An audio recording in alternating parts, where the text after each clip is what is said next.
मला ना आता 9वा महिना चालू आहे. खरंच खूप जास्त कठीण असतं. उठायला बसायला खूप जास्त त्रास होतो. तर नमस्कार मंडळी, कसे आहात? मस्त आणि मजेत ना? मला 2-3 दिवसापासून कैरी खाऊशी वाटत होती. मग काय ह्यांना सांगितलं आणि ह्यांनी काही आणलं नाही.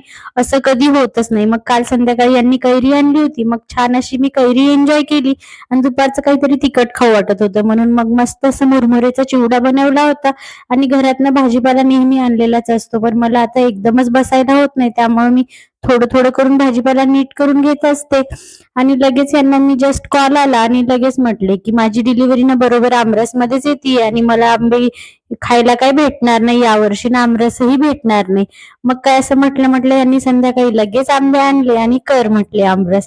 तुला डिलिव्हरी होईपर्यंत जेवढ्या वेळा खायचंय तेवढ्या वेळा खाऊन घे. मग काय संध्याकाळचा मस्त असा आमरस बनवला होता आणि छान असा मी आमरस एन्जॉय केला. त्यानंतर माझे असेच नवनवीन ब्लॉग बघण्यासाठी ना फॉलो करायला विसरू नका. तर चला भेटूया आपण नेक्स्ट ब्लॉग मध्ये. तर बाय.